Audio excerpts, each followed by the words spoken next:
ఆధ్యాత్మ రామాయణంలో అరణ్యకాండలో 9th సర్గ కబంధో ఉద్ధరణము.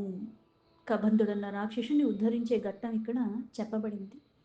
శ్రీ మహాదేవ ఉవాచ తతో రామో లక్ష్మణేన జగామా విపినాంతరం పునర్దుఃఖం సమాశ్రిత్య సీతాన్వేషణ తత్పరః. ఆ పరమేశ్వరుడు మళ్ళీ ఆ పార్వతీదేవికి చెప్తున్నాడు. ఆ మహాదేవుడు పార్వతి తదనంతరము అంటే ఎప్పుడైతే పక్షిరాజైన జటాయువుకి తగిన విధి విధానాలతో అన్నీ జరిపించిన తర్వాత మళ్ళీ సీత ఒక అన్వేషణ కోసం ఇంకా దుఃఖంలోనే ఉన్నాడు. సీత జాడ తెలియదు. అందుకని ఆ దుఃఖంలో ఉన్న శ్రీరాముడు సీతని వెతకడానికి మళ్ళీ లక్ష్మణుతో కలిసి మళ్ళీ ఇంకొక వనానికి అలానే ఆ ప్రయాణం కొనసాగిస్తున్నాడు. తత్రాద్భూత సమాకారో రాక్షసః ప్రత్యదృశ్యత వక్షస్యేవ మహావక్త్రశ్చక్షురాది విభర్జితః. వాళ్ళు అలా వెతుకుతూ ఇంకో వనానికి వెళితే అక్కడ విచిత్రమైన ఆకారంతో ఒక రాక్షసుణ్ణి చూశాడు. అతని వక్షస్థలంలోనే ఒక పెద్ద నోరు ఉన్నది. కన్నులు, చెవులు మొదలైనవి తలక ఏవి లేవక్కడ. వక్షస్థలం దగ్గర నోరు ఉన్నది. బాహు యోజనమాత్రేణ వ్యాపృతం తస్య రక్షసః కబంధో నామ దైత్యేంద్రః సర్వసత్వ విహింసకః.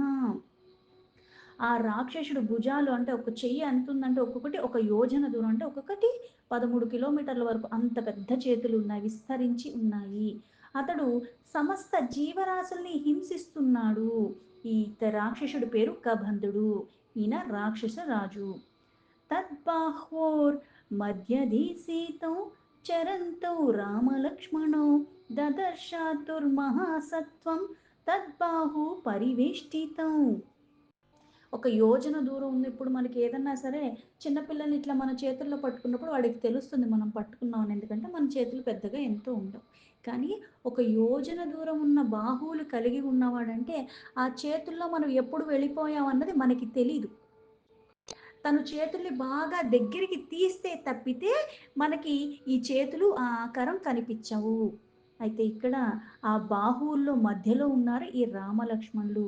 ఆ నడుస్తూ నడుస్తూ వాళ్ళకి వెళ్ళిపోతుంటే అప్పుడు ఆ రాక్షసుడు ఒక బాహువుల చుట్టూలో ఉన్నామని ఆ రాక్షసుని అప్పుడు గమనించారు రాముడు లక్ష్మణుడు. రామ ప్రోవాచ విహసస్పశ్య లక్ష్మణ రాక్షసం శిరః పాదవిహీనోయం యస్య వక్షసి చాననం. రాముడు నవ్వుతూ లక్ష్మణుడితో అంటున్నాడు, ఓ లక్ష్మణ, చూసావా, తలకాయ లేదు, పాదాలు లేవు, అలాంటి ఈ రాక్షసుని ఒక్కసారి చూడు. పైగా వీడికి ఆ వక్షస్థలం దగ్గరే నోరు కూడా ఉన్నది. బాహుభ్యాం లభ్యతే యద్యత్ తత్తద్భక్షం స్థితో ధ్రువం ఆవాముప్యేతాయోర్బాహోర్మధ్యే సంకలితౌ ధ్రువం. నిశ్చయంగా చేతులకు ఏది అందుతుందో దాన్ని తీసుకునే వీడు తింటున్నాడు. ఎందుకంటే తలకాయ లేదు, పైగా కనిపించదు, కాళ్ళు లేవు అంటే వెళ్ళలేడు. ఈ చేతులతో ఎక్కడ దాకా వెళ్ళి ఏది దొరికితే అది పట్టుకుని అది తింటం తప్పితే ఇంకోటి ఏది చెయ్యలేడు. అందుకే నిశ్చయంగా చేతికి దొరికిందే వీడు తిని జీవిస్తున్నాడు. మనం ఇద్దరిని కూడా తినాలని తన బాహువుల మధ్యలో ఇట్లా చిక్కుకునేలాగా చేశాడు. మనం అతని బాహువుల్లోకి చిక్కుకున్నాము అని చెప్పాడు. గంతుమన్యత్ర మార్గూన దృశ్యతే రఘునందన కిం కర్తవ్యమితోస్మాభిరిధానిం భక్షయేత్సనం.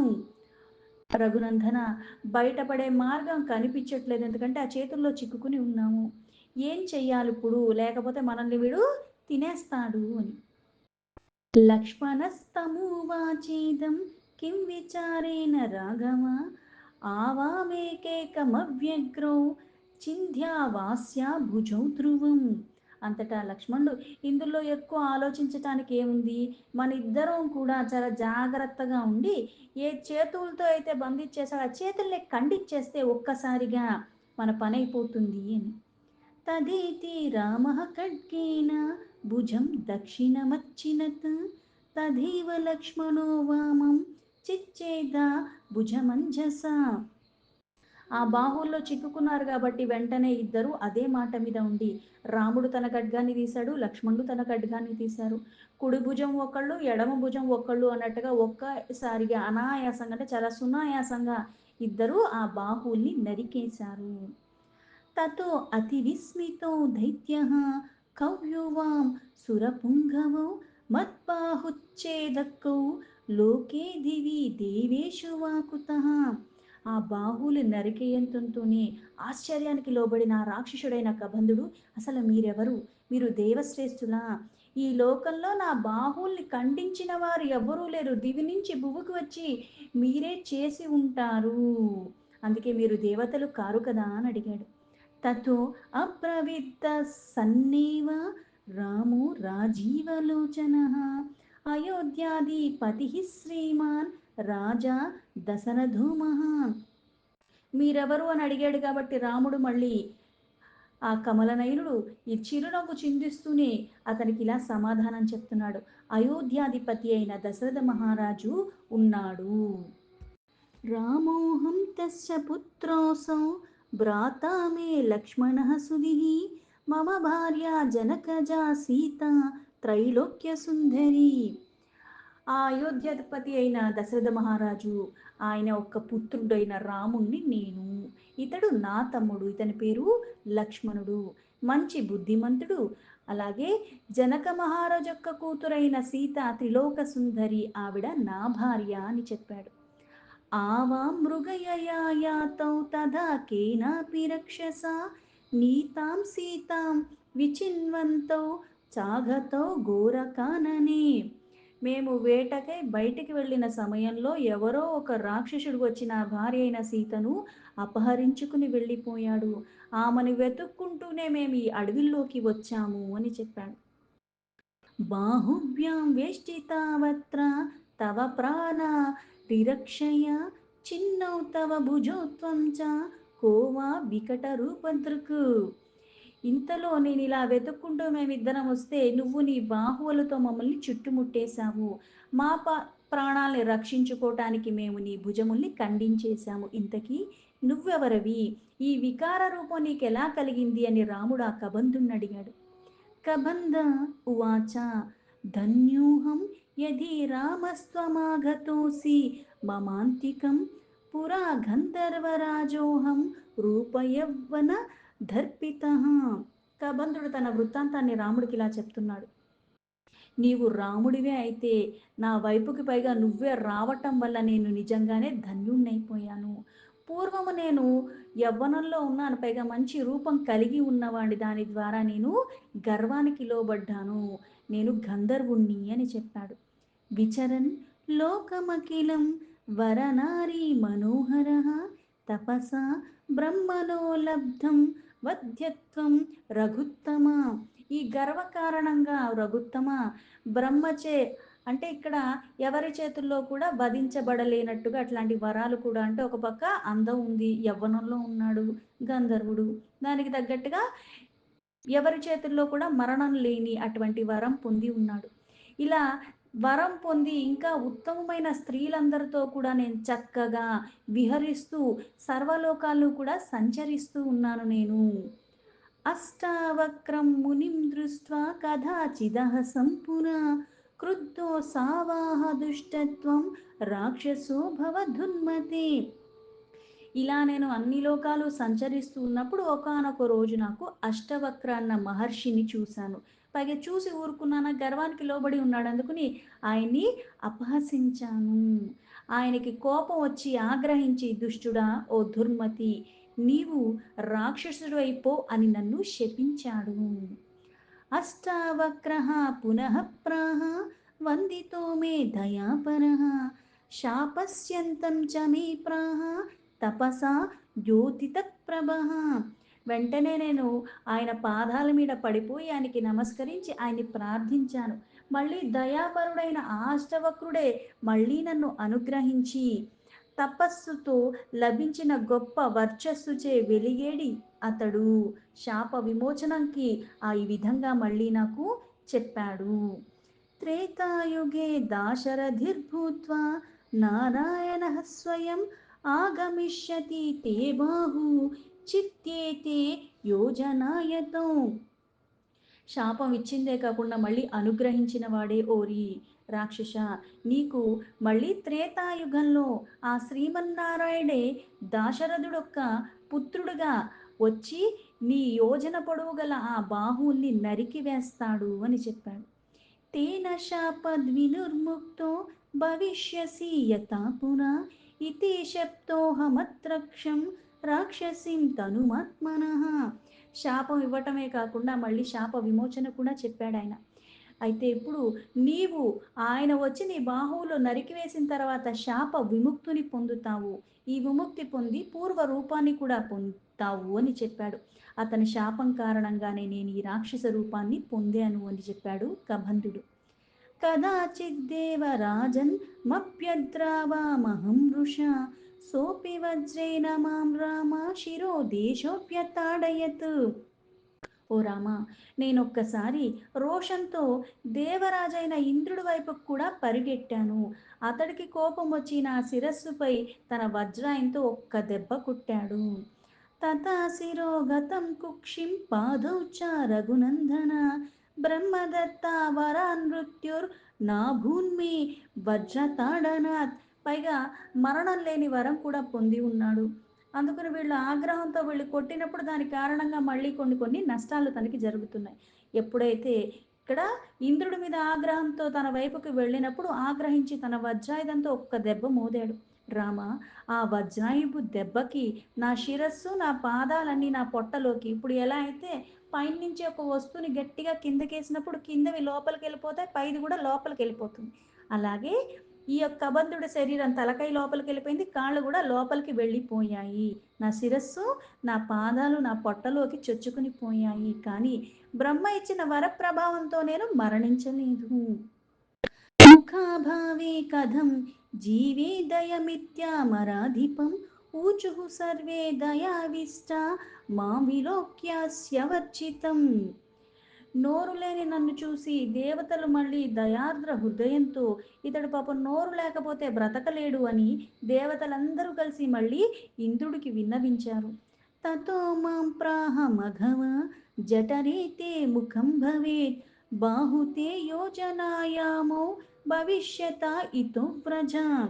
అంతటా ఇంద్రుడు మళ్ళీ నీకు నీ ఉదరం ఆ పొట్టలోనే నోరుండుగా కానీ నీ బాహువులు ఒక యోజన దూరం దాకా పొడుగ్గా ఉంటాయి వెళ్ళు, అంటే అంత దూరంలో ఏ వస్తువు వచ్చినా సరే అది పట్టుకుని మళ్ళీ తన ఉదరంలో నోరు పెట్టాడు కాబట్టి దాని ద్వారా ఆహారం స్వీకరించి జీవించవచ్చు అని. ఇత్యుక్తో అత్ర వసన్నిత్యం బాహుభ్యాం వనగోచరాన్ భక్షయామ్యధునా బాహుఖండితో మే త్వయా నఘా. ఇలా ఇంద్రుడు ఇచ్చిన ఈటితో నేను ఇప్పుడు దాకా ఉన్నాను, ఎందుకంటే ఇక్కడి నుంచి వెళ్ళలేడు. నిత్యము ఈ అడవిలో వచ్చే జీవుల్ని నా బాహువులతో పట్టి వాటిని నేను భక్షిస్తూ నా జీవనాన్ని కొనసాగిస్తున్నాను. ఓ అనగా నీ చేత ఇప్పుడు నా రెండు బాహువులు కూడా నరకబడ్డాయి. ఇతః పరం మాం శ్వాబ్రాస్యే నిక్షేపాగ్నిందనావృతే అగ్నినా దహ్యమానోహం త్వయా రఘుకులోత్తమః. ఇప్పుడు బాహువులు కూడా తొలగిపోయాయి. ఇక మీదట ఓ రఘుకుల తిలక, నేను ఒక పెద్ద గోతిలో వేసేసి నా ఏదన్నా వేసి నాకు చితి పేర్చి అగ్నితో నన్ను ఈ శరీరాన్ని దహించవేయండి. నీ చేత ఇట్లా నేను అగ్నికి ఆహుతైపోతే నా రూపం తిరిగి నాకు వస్తుంది.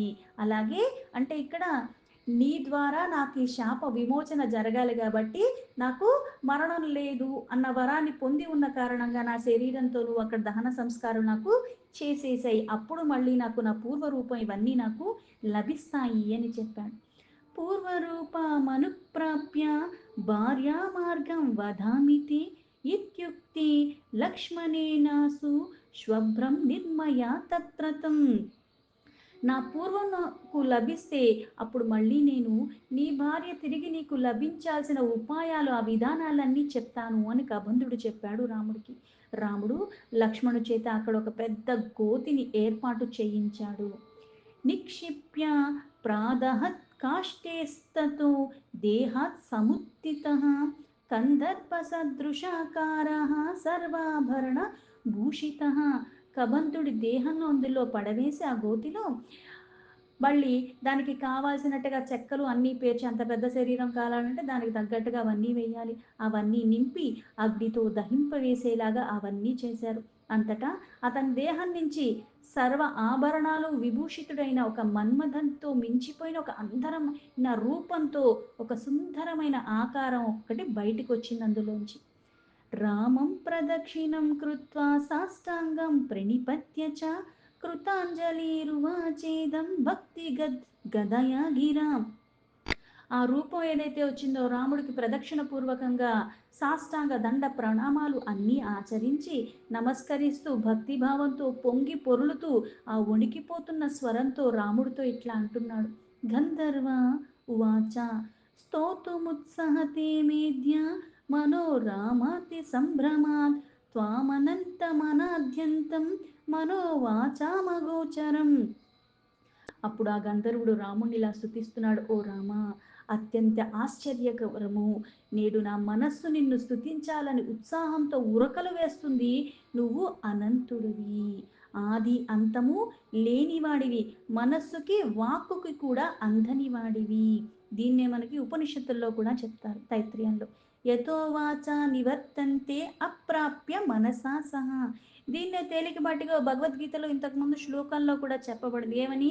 పరమాత్మ ఎలా ఉంటాడు అంటే జ్ఞానంతో ఉన్నవాడికి, పైగా అనుభవంలోకి తెచ్చుకుని నువ్వు అనుభవిస్తావు తప్పితే, ఆ భావనతో తప్పితే నీకు మళ్ళీ మనస్సుకి కానీ ఇంద్రియాలకి కానీ దేనికి లభించేవాడు కాదు.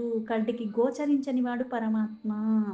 నిర్మలమైన మనస్సు అంటే ఎలా అయితే ఆ మహాకాశమే ప్రతిబింబంగా ఉంటే మళ్ళీ ప్రతి ఒక్క కుండలో ఆ నీటిలో అన్ని సూర్యుడు యొక్క ప్రతిబింబాలు కనిపిస్తూ ఉంటే అన్నీ అవి అనిపించినా సరే ఉన్నది ఒక్కటి చైతన్య రూపంలో ఉన్నది ఆ పరమాత్మ. అందుకే ఇక్కడ మనస్సుకి గోచరించని వాడు, భక్తికే లొంగుతాడు పరమాత్మ, ఇంకా దేనికి అందని వాడు. అందుకే ఆది అంతము లేనివాడివి, మనస్సుకి వాక్కుకి కూడా అందని వాడివి అన్నాడు. సూక్ష్మం తే రూపమవ్యక్తం దేహాద్వయ విలక్షణం దృక్రూపమితరత్ సర్వం దృశ్యం జడమనాత్మకం తత్కథం త్వాం విజానీయాత్ వ్యతిరిక్తం మనః ప్రభు.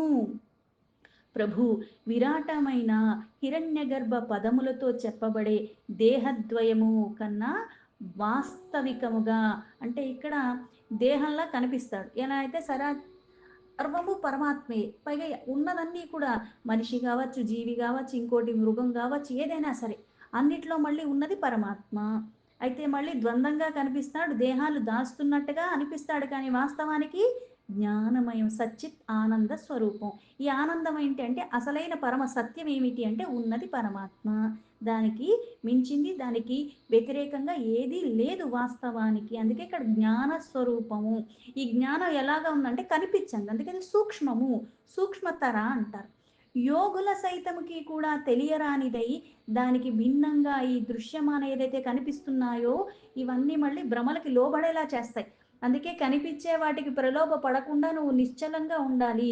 భేదభావం లేకుండా ఆ రూపం ఏదోటి, నామం ఏదోటి, రంగు రుచి దీనికి ఎన్నిటికీ అతీతంగా ఉన్నాడు. లోపల ఉన్నది ఒక్కటే, అది ఎప్పుడూ ఒకేలాగా ఉంది, దానిలో మార్పులు లేవు. కానీ బాహ్య ప్రపంచం నడిచే రీతిలో చూస్తే ఇది చేసే పని అది చేయలేదు, ఇది చేసేది అది చేయట్లేదు, ఇది ఉన్నట్టు అది లేదు అన్నట్టుగా మనకి భేదాలే కనిపిస్తున్నాయి. అందుకే వాస్తవానికి ఉన్నది ఎలా ఉన్నాడు? జ్ఞానస్వరూపంగా ఉన్నాడు, సూక్ష్మంగా ఉన్నాడు. యోగుల సైతమే దాన్ని తెలుసుకోలేరంటే మనలాంటి వాళ్ళకి ఇంకా అది దుర్లభం.